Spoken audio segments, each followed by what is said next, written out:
Vamos tocar o barco, minha gente. Hoje, expectativa geral no noticiário em torno da semana que Jair Bolsonaro, o presidente eleito, passará em Brasília para tomar um contato, que eu chamaria que é o primeiro contato dele com a realidade pós-eleitoral, né? Campanha foi aquilo que nós vimos, muita polarização, muita radicalização, né? Muita histeria, muito ataque de pelanca, frases e promessas feitas em função dos humores do momento, para sensibilizar todo tipo de maluquice que pudesse estar no ar e resultar na captura de alguns votos. E aí você vai fazendo uma campanha que desenha os candidatos como figuras que, uma vez no poder, no exercício da presidência, seguirão aquele roteiro. Falso, minha gente. Não é assim que funciona. Aliás, não é assim que funciona em nenhum lugar do mundo. Claro que um presidente que diz que vai pintar de vermelho todas as viaturas oficiais do país, ou de azul ou de amarelo, pode levar adiante uma bobagem como essa, dispendiosa e inútil, porque afinal de contas é só tomar essa decisão, comprar a tinta e mandar pintar. Mas quando ele começa a sinalizar ou a prometer outras coisas, ou a ter a intenção de implementar outras coisas, ele precisa fazer o que o Garrincha perguntou ao Feola na Copa de 58, quando Vicente Feola disse para ele, segundo o folclore, que no jogo contra a Rússia, decisivo, ele tinha que pegar a bola pela direita, driblar o primeiro, driblar o segundo, driblar o terceiro, ir para a linha de fundo, centrar para alguém fazer o gol de cabeça. E o Garrincha, na sua genialidade que ia além das pernas tortas, perguntou para o gordo Feola, mas já combinou com os russos? Então hoje Bolsonaro, na verdade a partir de amanhã, Bolsonaro em Brasília começa a ter que combinar com os russos aquilo que de fato pretendia ou pretende fazer ou sonha fazer na presidência da República. E quem são os russos? Os russos é a realidade, é a soma do Congresso, com o próprio Executivo com suas precariedades, suas limitações de orçamento, de gente, seja lá do que for, né? E principalmente o Judiciário, que funciona constitucionalmente como um poder moderador ali, né? De chegar e dizer, não, isso aí não pode, você gosta, aprovou no Congresso, mas não pode passar, porque a Constituição, guardiã maior, está completando 30 anos, a Constituição de 88, não permite. Hoje, por exemplo, os jornais estão mostrando aqui e ali, mas especialmente o Globo, que decisões já tomadas pelo Supremo Tribunal Federal impedem que Bolsonaro concretize, mesmo que com apoio do Congresso, algumas ações que ele prometeu durante a campanha. Há indicações, segundo a reportagem, que ouviu alguns ministros do Supremo, que medidas como a redução da maioridade penal, né, o fim das audiências de custódia, né, a progressão de pena, que de fato a sociedade vê com todos esses temas com uma certa impaciência, uma certa irritação.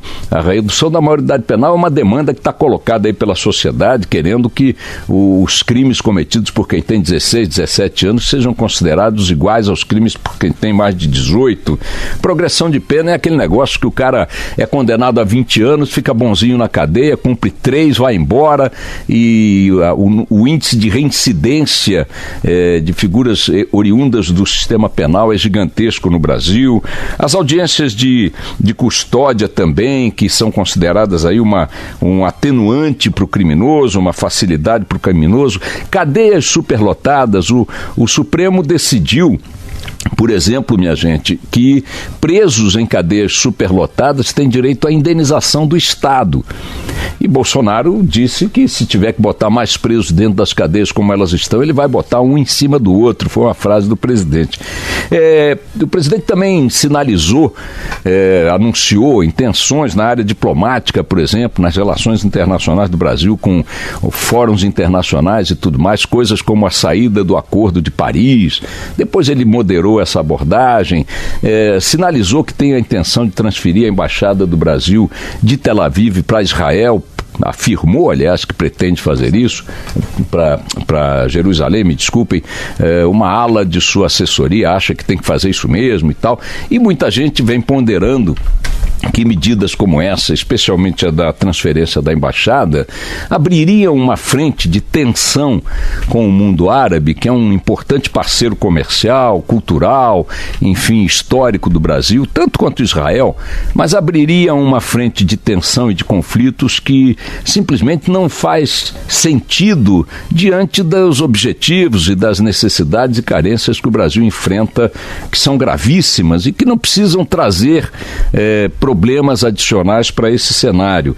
A atitude de ter transferido a embaixada do país de Tel Aviv para Jerusalém foi tomada por Donald Trump, só foi acompanhada, se não me falha a memória, no mundo inteiro pela Guatemala ou Nicarágua, não sei, um país centro-americano, não me lembro agora qual foi o outro país, o único país que além dos Estados Unidos fez isso. As razões que levaram Donald Trump a essa decisão envolvem cenários de natureza estratégica, geopolítica, econômica e política interna, o apoio da comunidade judaica e o peso da comunidade judaica dentro dos Estados Unidos do ponto de vista político, cultural e econômico é inegável. O alinhamento de Israel e Estados Unidos no cenário do Oriente Médio é um fato histórico também.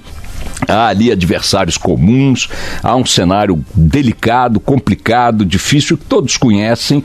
É compreensível, né, embora possa não ser aceitável por muitos, mas é compreensível que um presidente americano queira tomar decisões naquele cenário que dizem respeito ao protagonismo americano ali, ao jogo global de dominação da região, de disputa pela região, né, o cenário de produção de petróleo, interesses estratégicos, geopolíticos e tudo mais. Mas o Brasil, a pergunta que está se fazendo em Brasília é se faz sentido o Brasil entrar numa bola dividida dessa, com que tipo de objetivo, para atender a que tipo de expectativa. Claro... É Guatemala, tá? É Guatemala, né?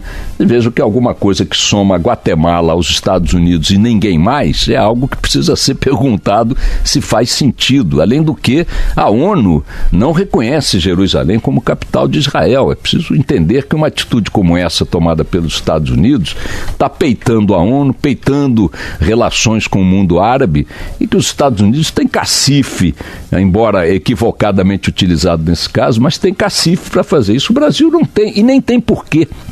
Então, essas questões no seu conjunto vão começar a ser enfrentadas na prática pela equipe de Bolsonaro e pelo próprio Bolsonaro a partir desta semana, quando, ainda que não empossado no governo, ele começa a pisar no terreno real de Brasília, de suas instituições, das limitações que elas impõem, do equilíbrio que precisa encontrar nas negociações políticas, nas negociações formais para a implantação de seu governo e início de sua gestão. Isso quer dizer o seguinte, minha gente, em resumo, é que Brasília, com suas instituições, com suas peculiaridades, com suas camadas tectônicas, empurrará Bolsonaro para a moderação. Não há outro caminho que não seja o da moderação em vários pontos, porque eles, repito, enfrentarão barreiras intransponíveis no campo legislativo, no campo econômico, no campo diplomático, né, e no campo judicial. Esta resistência que muitas coisas colocam a roubos de campanhas tenderão a manifestar sua presença quando Bolsonaro e sua equipe chegarem a Brasília e dizer: agora eu quero a reforma da Previdência para amanhã, eu quero a autonomia do Banco Central com essa configuração. Ali vai ter que negociar. É a hora de começar a negociar com os russos, que são, em tese, os adversários dessas teses, e, acima de tudo, com a realidade. A realidade começa a se impor ao presidente Bolsonaro a partir desta semana, de forma prática, e a sua equipe também, e mais ainda se imporá a ele de forma ainda mais prática, mais aguda, quando ele de fato assumir a presidência da República. Uma boa parte do discurso de campanha terá que passar pelo coador da realidade que Brasília vai impor. Essa realidade, para vocês terem ideia, hoje na primeira página do Estado de São Paulo, mostra que tem pouco de espuma e muito de concreto. A ideia de governar ou de manter a discussão política no plano da espuma, que é o que tem predominado até aqui, vou acontecer, etc. e tal, tem que vai se deparar obrigatoriamente com uma realidade que está colocada hoje, por exemplo, numa das suas faces, na capa do Estado de São Paulo, dizendo o seguinte: Rio Grande do Sul, Minas Gerais, Rio de Janeiro e Rio Grande do Norte ainda não têm verba em caixa para pagar o 13º do seu funcionalismo. Zeina Latif, economista ouvida pelo Canal Livre há poucos dias, perguntado sobre quanto tempo ainda falta para o país, nos estados principalmente, entrarem em crise econômica de não poderem pagar folha de salário e aposentadorias, perguntou qual é o prazo. Não tem mais prazo. Essa realidade já está colocada. Vejam que são 4 estados, 3 deles muito grandes, muito importantes economicamente, o Rio Grande do Sul, Minas Gerais e Rio de Janeiro, além do Rio Grande do Norte, segundo o Estado de São Paulo, não tem dinheiro para pagar o 13º do funcionalismo mês que vem. Alguns até costumavam pagar a primeira parte do salário do 13º no mês de novembro. Não há dinheiro em caixa nos estados. O país está quebrado. A economia brasileira está dando sinais de que quer recuperar no campo privado, com indústrias tentando investimentos, anunciando comércio, anunciando expectativas boas, Black Friday hoje, nos próximos dias e tal, Natal está vindo aí e tal, a economia real tentando sobreviver, tentando avançar, mas a economia do Estado quebrada, sem dinheiro para nada. Esta é a realidade que os russos vão dizer para Bolsonaro que precisa ser enfrentada antes que a espuma e o drible de efeito produza qualquer consequência. A gente que não recebeu o 13º do ano passado. Ainda em algum... Bom, isso sem considerar prefeituras, ô Barão, que aparecem menos no radar do noticiário nacional, mas várias delas estão em situação caótica, interrompendo serviços, não pagando fornecedores, e o diabo, a realidade do Estado brasileiro já colocada na prática é uma realidade falimentar. E é isso que precisa ser enfrentado. Você pode querer que pinte os carros de vermelho, você pode querer que pinte os carros de amarelo, pode querer que extinga os carros, tudo bem, tudo isso é uma demanda de uma parte da sociedade, faz muito barulho na imprensa, mas repito, a realidade vai se colocar diante de Bolsonaro e de sua equipe a partir de agora de maneira incontornável. Os russos não querem conversa. Os russos vão meter o pé na canela de quem tentar passar pela realidade sem lidar com ela de forma verdadeira, de forma real. É redundante, mas é isso. E isso vai impor, repito, negociar. Caminhar em direção à negociação, à conciliação, tem que ouvir o Supremo, tem que ouvir a Procuradoria-Geral da República, tem que ouvir o Executivo, tem que ouvir o Congresso, principalmente, para ver o que resulta disso aí. A moderação, pelo menos em parte, tenderá a entrar em cena a partir desta semana. Vamos ver. Toca o barco.